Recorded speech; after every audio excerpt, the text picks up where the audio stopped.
Hi, everyone. I'm Jessica Beck. I'm the Milton Fine Curator of Art at the Andy Warhol Museum, and I'm joined today by Hilton Als, the writer and critic, and someone I've wanted to long speak to about Andy Warhol.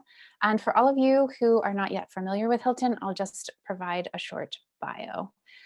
Hilton Als began contributing to The New Yorker in 1989, writing pieces for the talk of the town. He became a staff writer in 1994, theater critic in 2002, and lead theater critic in 2012. His reviews are not simply reviews, they are provocative contributions to the discourse on theater, race, class, sexuality, and identity in America. And he is currently working on a new book titled I Don't Remember, due out in 2021, a book-length essay on his experiences in AIDS era New York. His first book, The Women, was published in '96, and his book, White Girls, was a finalist for the National Book Critic Circle Award in 2014 and winner of 2014 Lambda Literary Award for Nonfiction. And it discusses various narratives of race and gender.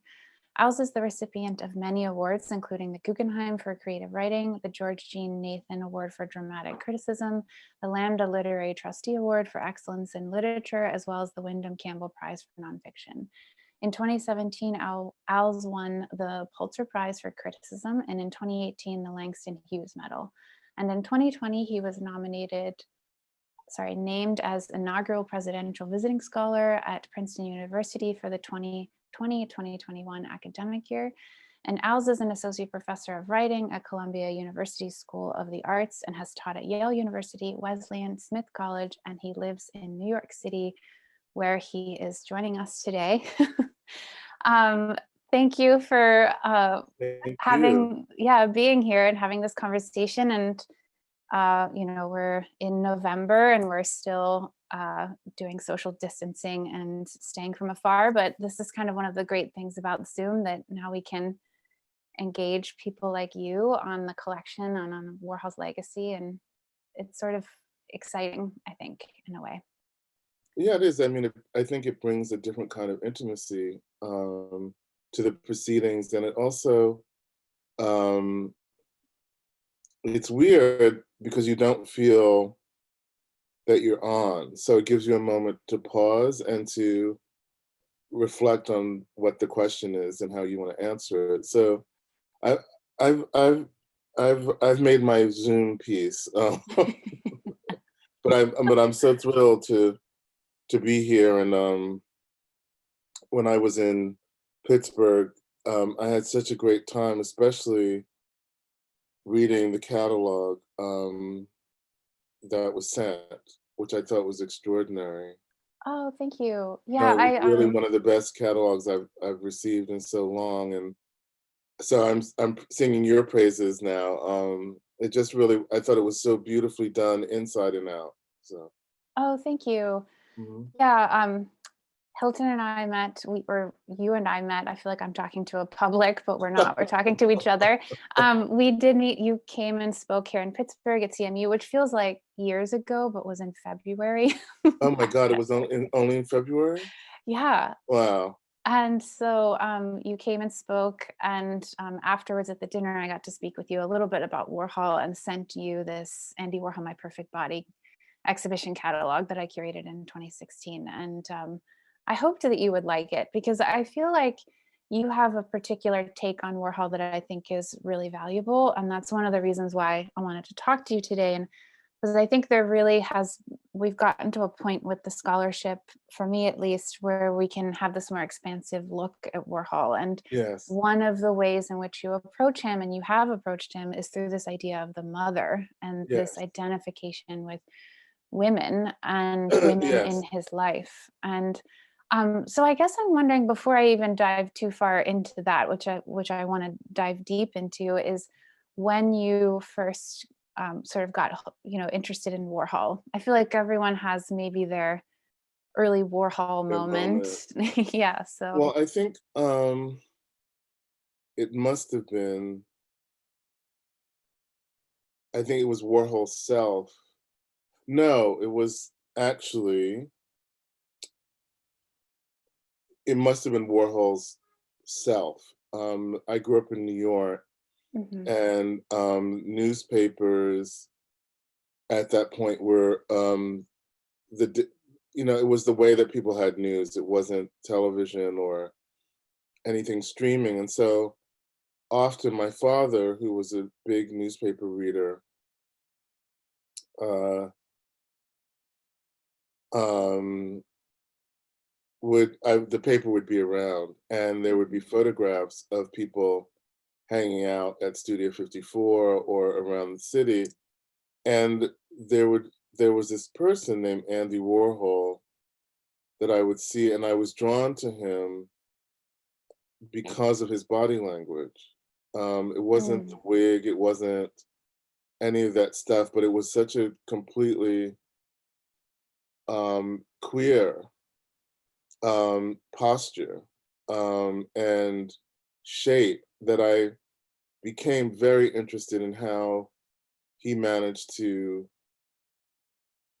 do that in a public forum. How did you, because I knew that I was, mhm, but there was a lot to hide. mm, So how did you express who you were and you didn't necessarily hide it? mm. That was really a profound kind of question to me, based on his bravery and based on his it felt as if he was an unapologetic and unafraid queer person. So it was mostly initially through his posture when I was a kid, and then it became um, the work. Mm, And when I was at Columbia studying art history, um, I wrote about two of his paintings. It was a course taught by Kenneth Silver, a great art mm, historian. It was called Art of the 60s. And I wrote about Ethel Skull 36 times and Holly mm, Solomon. mhm, And I talked about how Warhol's, the idea of um, I don't even know if I can say it now, but the idea of the fag hag yeah. was was something that was very powerful to me. How did a largely heterosexual woman, how did she enter into a marriage, artistic or otherwise, with a gay man? Mm, And those paintings were not grew out of um, to me and grew away from a kind of de Kooning woman, complicated mhm, womanist, woman-centered art, and he took it away from de Kooning, and he made it again. He sort of made it about the relationship of a gay man to a straight woman, and what were the complications of that, and how were we looking at these women, and how were they looking at him? And so I think my awareness of him absolutely began with his form, his figure, and then it moved into his relationship to women. yeah. I think that's so interesting because when you read about young Warhol in the 50s in New York and you see his work in the 50s, these early drawings, and then the handwriting of his mother Julia and all of those early artist books, and it's this advertising work that is all about sort of almost a feminine fantasy world. It's like underwear and cosmetics and women's shoes.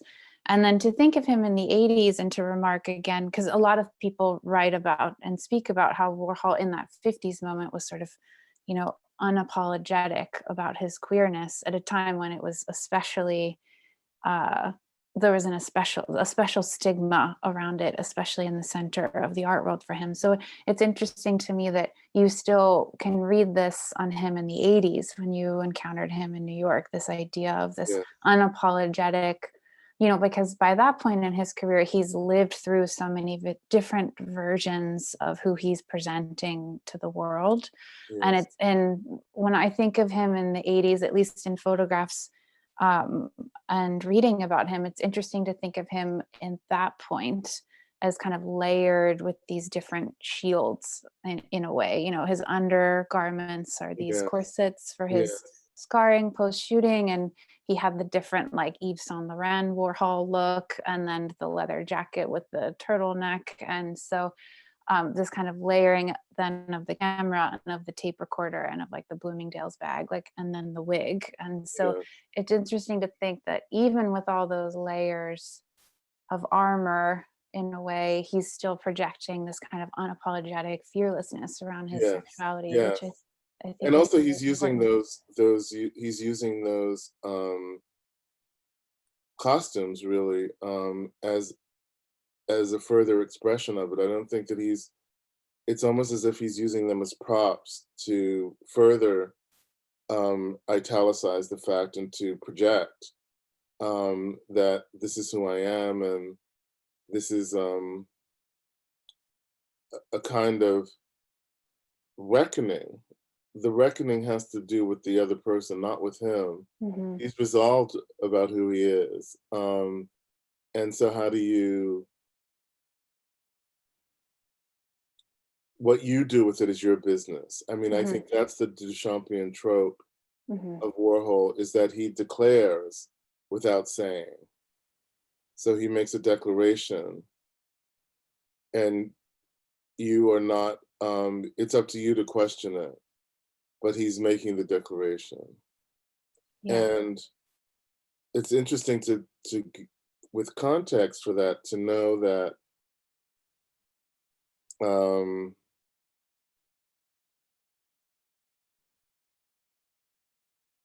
it's interesting to note that at the time that I first started seeing him in the newspapers in the 70s, that he had no critical audience in New York.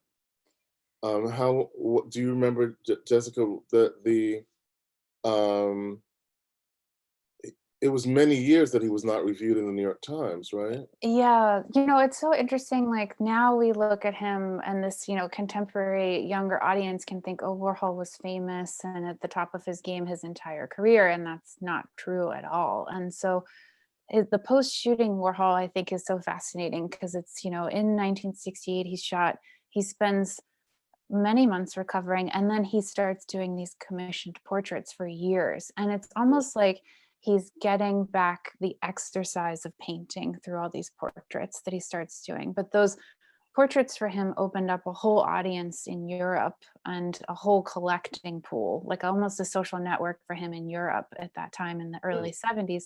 So in New York and in the US, he had kind of lost his footing a little bit. So you have the early 70s and you have these kind of this breakout moment for him in Europe are the Mao paintings and Hammer and Sickle and Skull and Rorschach, and then his partnership with Joseph Beuys. So in Europe in the 70s, Warhol's kind of had this new critical acclaim. Resurgence, yeah. But in New York, he's just the ghost of Studio 54.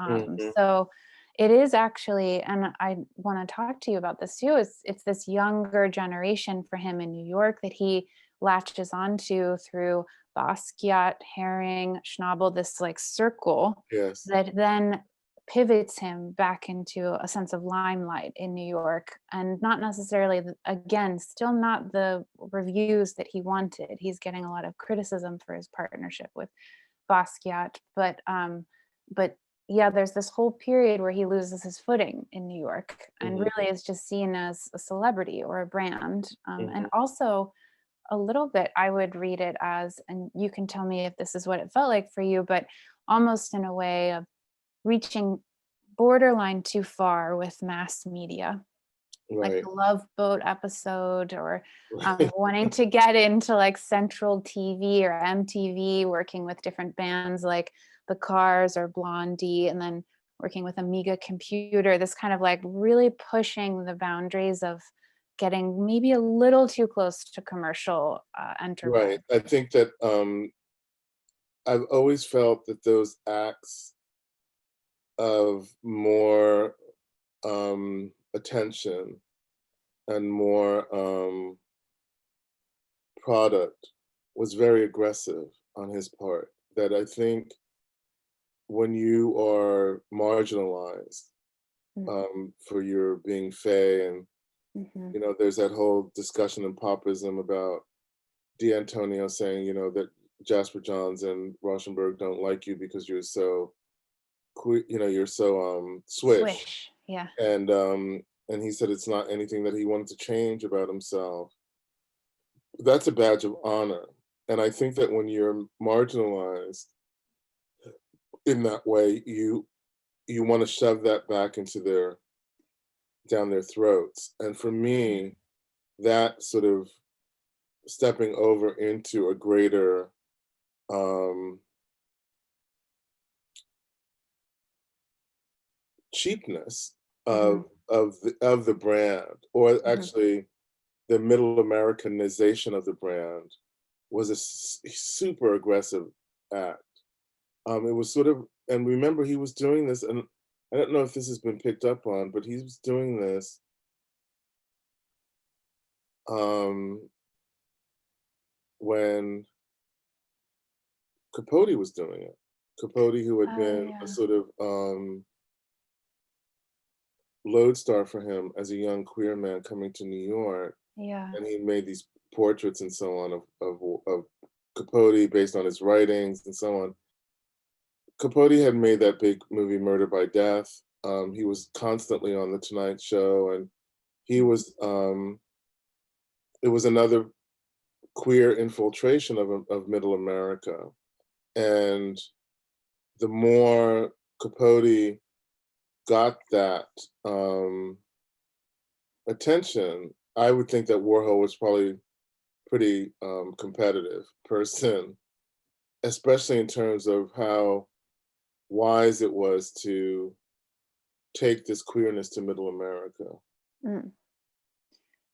That's really interesting that you bring up Truman Capote, uh, also, and then having this influence later, this early influence, and then a later influence with Warhol. And I think it is so interesting when you start to pinpoint these different people in his life, because the most fascinating thing I think about him is his ability to adapt these successful traits from other people.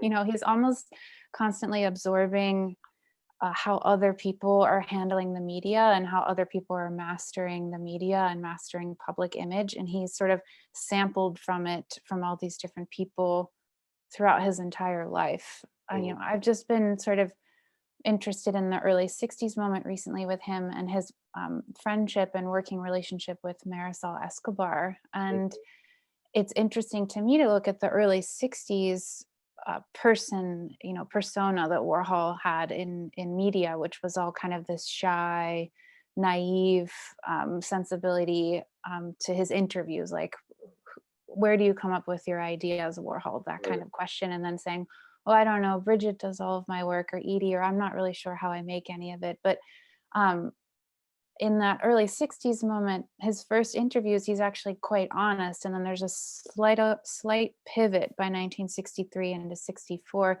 of turning on this kind of shy persona. And it's at that point that he becomes really good friends with Marisol Escobar. And her whole persona is this kind of like reserved, quite shy, almost childlike approach to her practice. And so it's interesting to think where he's taking from these different people, like someone like Yeah. Truman Capote, and trying it on. It's almost like he tried on these other people in different ways. Well, also it's sort of like Yeah.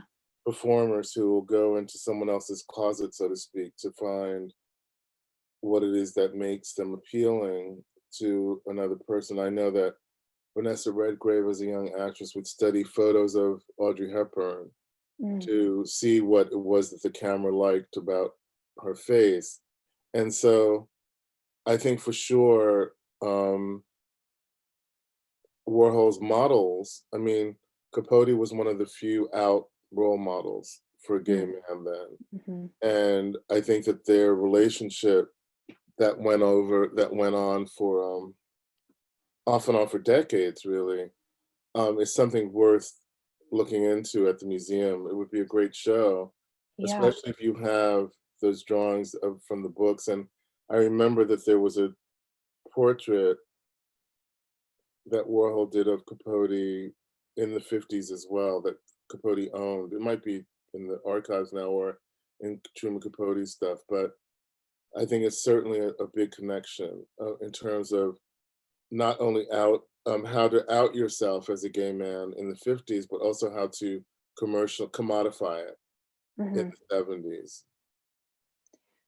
Yeah. Yeah, we definitely have the early drawings, like the boy book. And then I think this is, we have, I know the drawing, there's a drawing, a portrait that Warhol did of Capote, and I think it's in our collection. We've shown it before, let's put it that way. It was in part of this exhibition called Ad Man, Andy Warhol Before Pop. But there's also an interesting photo of Capote in the Exposures book that Warhol does in the 70s of his Yes, facelift scar yes, line. And that's really kind of yes, a fascinating kind of focus on plastic surgery, which is another one of his fixations, Warhol's yes, fixations.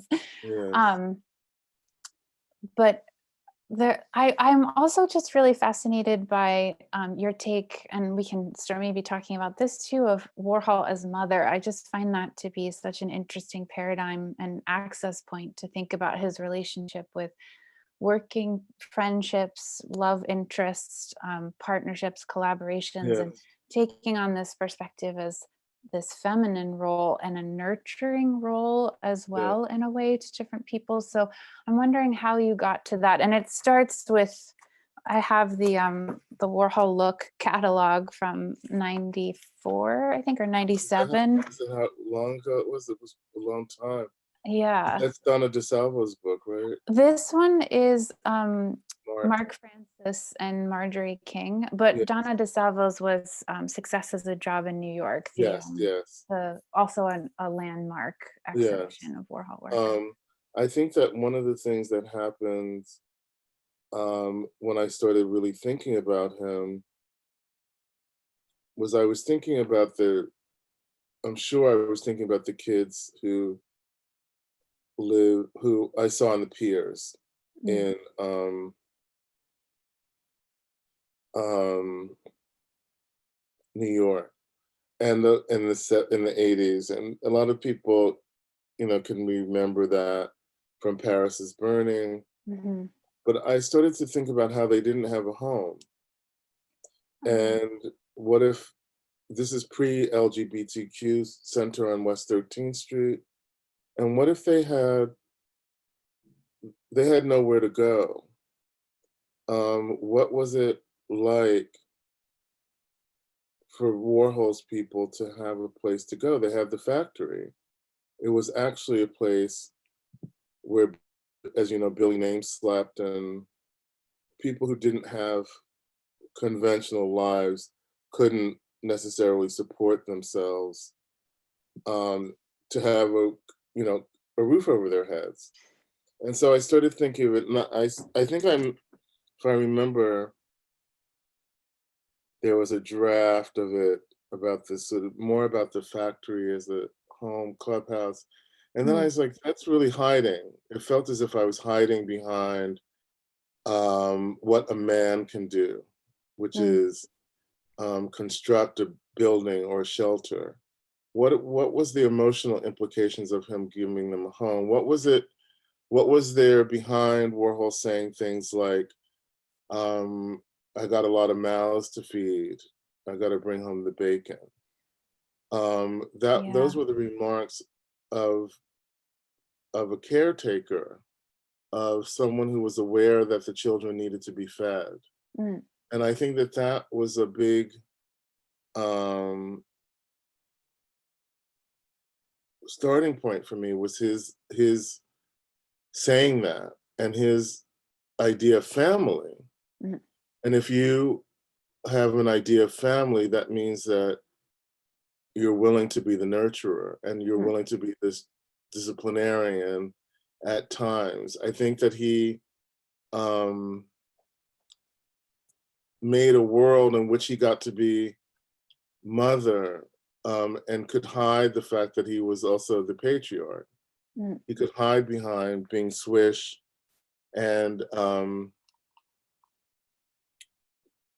driven in traditional male ways, by using the language of the mother. Mm. So you talked about earlier about him adopting personalities, and I think owning up to maleness was very difficult for him, but not owning up to being a mother, because he lived with his mother. He knew what she did, he did, which Mhm. is to keep the house in order and Yeah. then keep the house running. Yeah. Yeah, I think it's interesting. Like in this Warhol look catalog, you talk about mother in relationship to Candy Darling. And Hmm. then at another point, you talk about mother and his relationship to Basquiat. And again, that Yeah, paradigm, that kind of nurturing paradigm. And I find the essay in which you talk about his relationship with Basquiat really fascinating because I've recently been thinking a lot about that dynamic between the two of them. And one in which Warhol does take on this role and that he feels like he's mentoring somehow Basquiat into the world of the business side or the money side of this yes. sort of skyrocket moment that Basquiat has in the early 80s. What Um, can you refresh my memory? I know that he did that, but was he introducing him to business people to take care? What did he do? It was more like, there's this, with Warhol, there's always an attention on money, and because he didn't grow up with it. So he's always aware of the wealth of other people. So it was more like these comments in the diaries of how Basquiat should be spending his money or how he shouldn't be spending his money.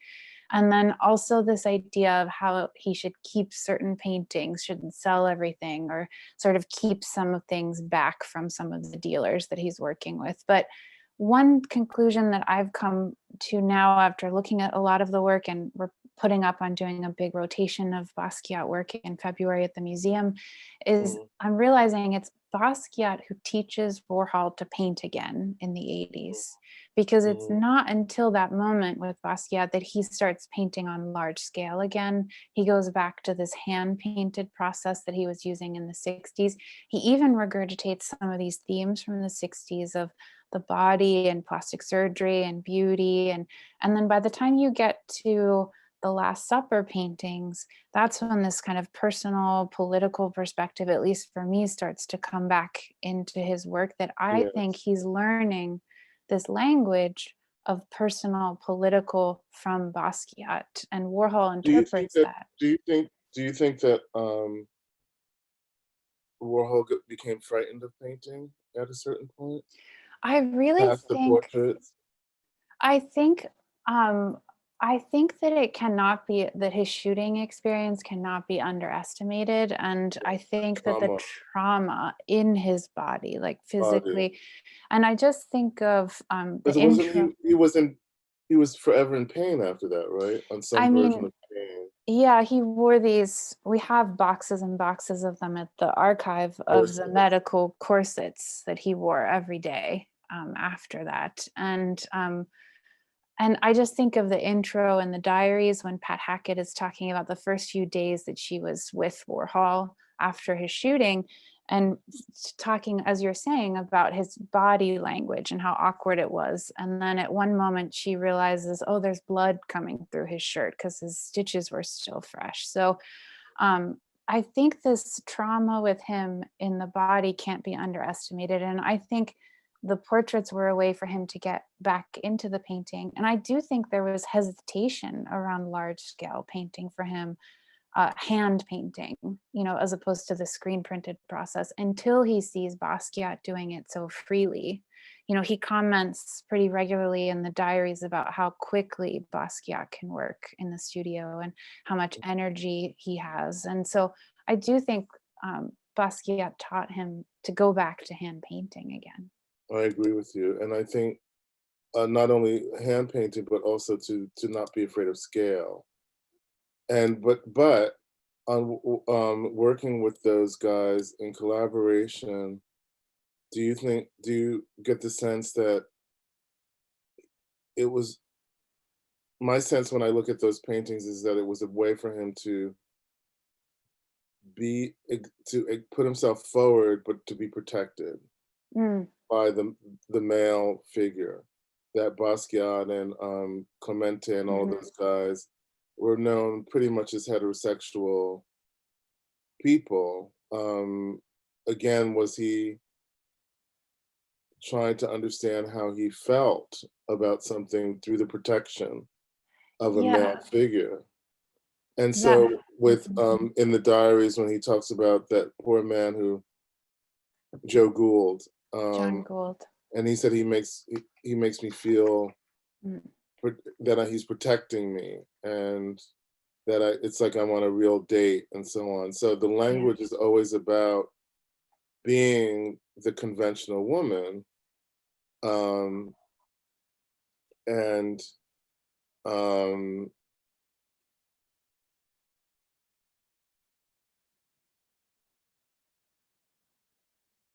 it's about being the conventional woman as a way, Mhm. and I think that this is very important. When you're a powerful person, sometimes you don't want to feel that power, Mm. and you want someone else to be more powerful. Yeah. And I think that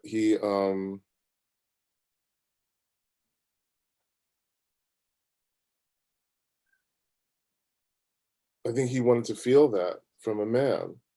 And so if you are the man all the time, no one's going to give that to you. No one's going to say,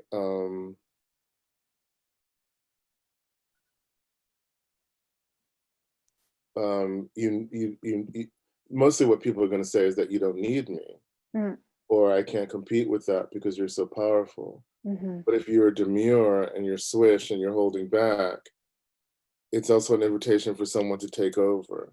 So when I look at those paintings, I see Mm. that struggle. I see him hiding.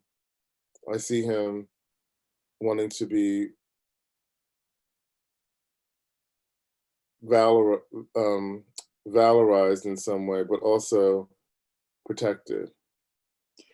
That is so fascinating to think about this idea of hiding and protection within the painting too, Yeah, because the one collaboration that he did with Clemente and Basquiat that I find the most fascinating has this, for Warhol's perspective, has this giant Paramount yeah, screen print from him.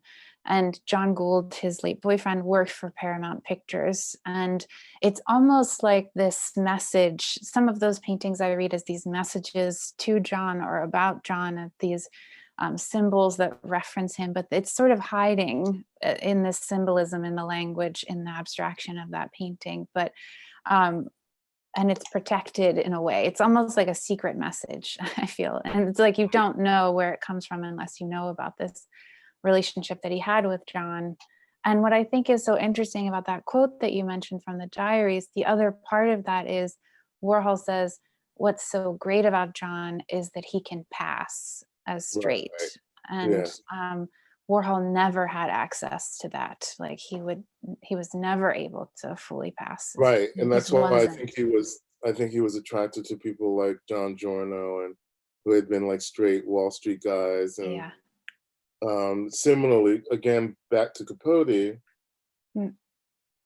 Capote was often attracted to kind of middle class guys who had been straight or had families in some way, so that there was the normalization of queerness. I think that that's what another thing that they shared was that there was uh, a desire or a hankering for the normalization of queerness, which means that it's Mm. not queer. Mhm. You know, Mhm. Mhm. it no longer it gets eradicated as queer and it becomes normalized. Mhm. I think this other interesting idea that you bring up around his queerness, and also just this, kind of look at like being born the wrong sex with Warhol, like that idea of him wanting to be attached to the feminine experience.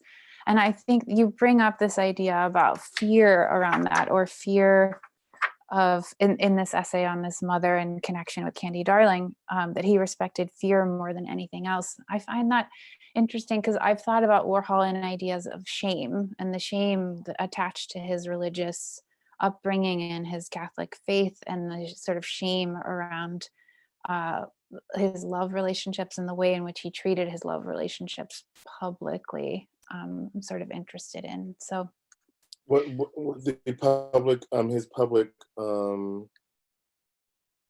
did he acknowledge them publicly, or was it more to just a few friends at the factory? I think the way that they read often his relationships are that they were pursued one way with this inner circle at the factory or the office later in the 80s. Someone like John, for instance, everyone knew about John. But then there's this other world that these people live in his relationship, and that's in the art side of it. So Mm. in the photographs or in the films, take someone like John Giorno in the early 60s. Warhol does these unbelievably beautiful films of John beyond sleep, of John washing dishes or John sleeping in a hammock in 1963. And they're so seductive and beautiful, and John's body looks really beautiful. And so there's this place in which it feels like Warhol speaks about a lover in one way with friends and associates and takes them to parties and openings. But then there's this whole intimacy side in the work where they exist in this whole other world within the work for him, which I find Do you really think? Do you interesting. think that there's a could it be that there's a parallel between Edie Sedgwick bringing him into her waspy, straight, very straight world, and Warhol's difference in that world? And do you think that there's anything parallel to John bringing Warhol into his world as the kind of queer element? And again, Warhol would be not in the majority of the place, but John would be in the majority, just as Edie was in the majority. Um, I feel when I read about her meeting her father, Mm, um, or Giorno's memoir, that there is a kind of fetishization of normalcy mm. as an erotic power that you can, as you say, pass, is something that's very powerful to him. Um, Yeah. it's very interesting now to think about what options a gay man felt he had in the world. That you had to choose between being swish or normal. Hmm. You had to choose between being the girl or the boy. You Hmm. had to choose between all of these sort of um, heteronormative models. And I wonder how he would have felt growing up now. You know, I wonder how his life would have been different. Well, he would have just been a different artist because he wouldn't have had those kinds of tensions to work with. Yeah. That's, I mean, just to go back to your idea of him entering this normalcy or idea of normalcy with like someone like Edie or someone like John, also this waspiness of wealth and white wealth and Mm, privilege. For sure, like he comments on that, this weekend trip he takes to John's family around Easter. And he not only comments on the normalcy of the Easter experience at John's family, but he also talks about his Byzantine Catholic he has this Byzantine Catholic outsider moment in his religion as well. He says something like he's afraid he's going to cross the wrong way or in public, so that's just really interesting to me. I hadn't thought about this idea of normalcy of the family that he's after, but um, for sure, thinking of Warhol today is fascinating. Everyone wants to talk about Warhol today and mm. what he would have done with social media. But I think that the biggest thing about him is that he wasn't afraid. I think to reinvent himself, to go after new technology, to have these collaborations with people. It's almost like Warhol, for me, it's Warhol was never very risk averse in his work. It seemed like, someone brought an idea to him and he would think about it and interpret it in his own language, but there was never, it seemed, a total outright, I won't try that. It's almost like he's constantly trying things over and over again throughout his career. Can you tell me something about? Mhm. I'm very interested. I used to live right around the corner from Marisol, and she was very silent Yeah. and with her dog. And what did they collaborate on other than the film? Oh yeah, I've wanted to talk to you about this idea. So I'm doing this show that opens next October on Warhol and Marisol in New York in the 60s. And Warhol in 63, before he makes Sleep in the fall of 63, and it gets shown in 64, he finishes it in 64. There's this sort of magical summer with Marisol and John Giorno, and Warhol does these home videos of her at Eleanor Ward's summer home in Connecticut. And there's this whole blossoming friendship. And it's interesting, the famous photo of Warhol and Edie Sedgwick on top of the factory with the Empire State Building behind them, where Edie is like in her dancer pose. Mhm. Um, on the same day, we have contact sheets. Warhol's doing photos with Marisol on the roof in a similar way, but Warhol's standing above Marisol, and Oh, Marisol wow. is sort of playing along, but you can tell she's not willing to mold in the same way or bend in the same way that Edie was happy to be this foil for Right. Warhol. Right. But Marisol's resistant, and she's sitting down below, and she's sort of half smiling, kind of refusing to smile for the camera. But there's this whole back and forth with them in the early 60s of topics of their work. Warhol does 2 screen tests of Marisol. Marisol does a portrait of Warhol in 62. They both do the Kennedys. Warhol does Jacqueline Kennedy after the assassination. Marisol does the Kennedy family in 1961. She does John Wayne at a moment that Warhol's doing Silver Elvis. So there's this really, she does the Coca-Cola sculpture Love from 1962 at a moment that Warhol's also focusing on Coke. But there's this back and forth with them until about 1968. And that's when Warhol is shot. And then Marisol's in the Venice Biennale, and she kind of moves on from New York. So there's this apex moment with both of them where there's this working relationship and friendship and really fascinating female relationship, which I know you are Mhm. interested in with Warhol, of the Warhol and Women series you've been working on. Well, that's fascinating because I didn't know how much. I wonder if he was interested in, um, I wonder how much he might have felt, um, about Marisol's kind of butch affect, right, of silence. And this is something you brought up earlier. And also, she was from a sort of upper class family.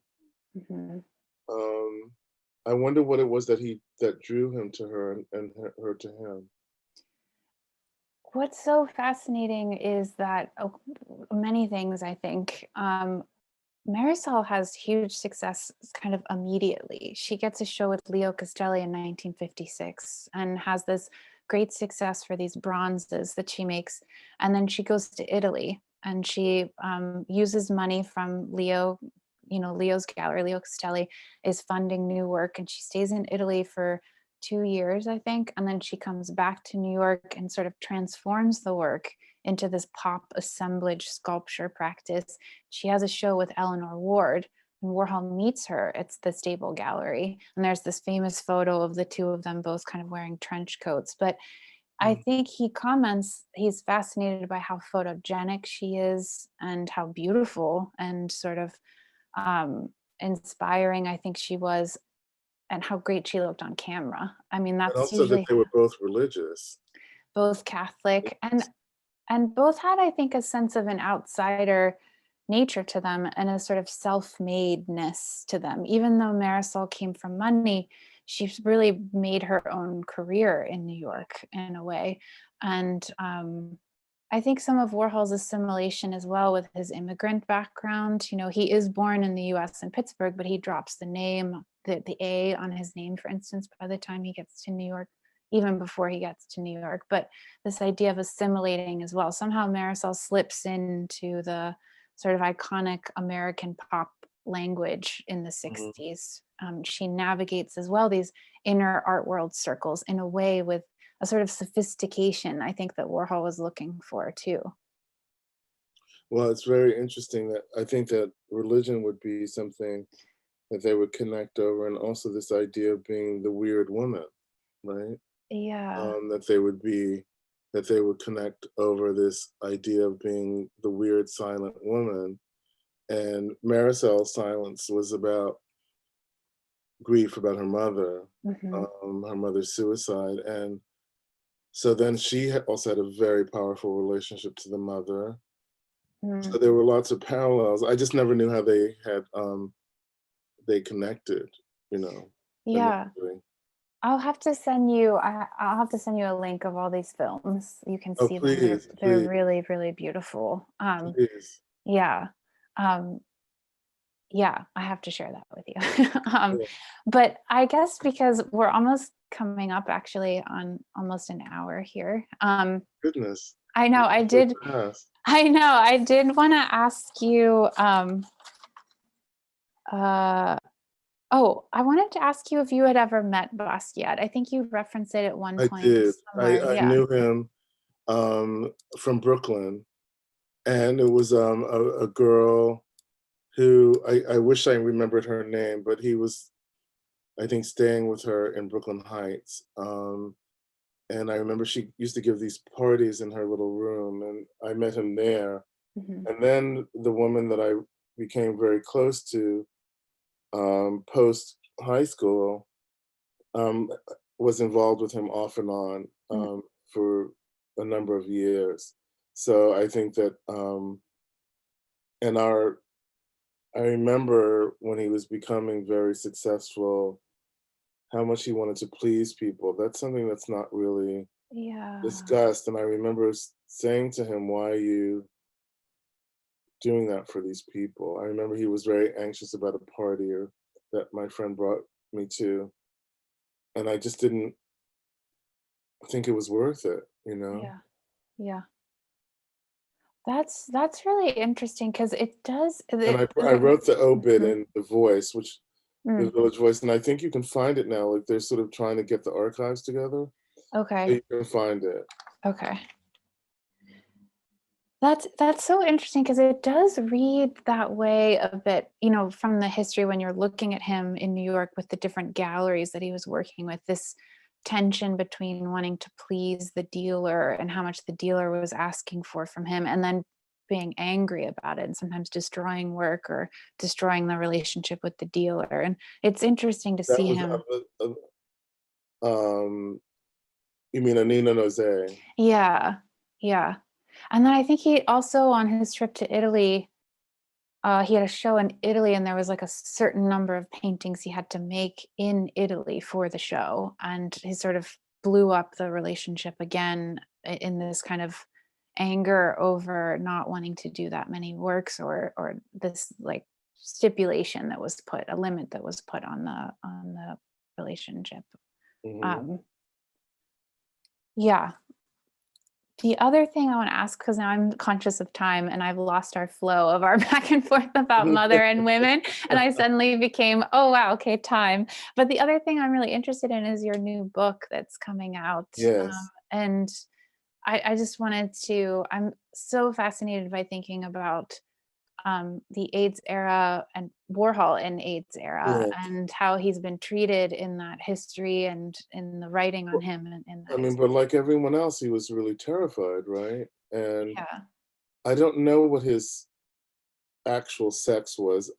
Was it pretty much voyeuristic or?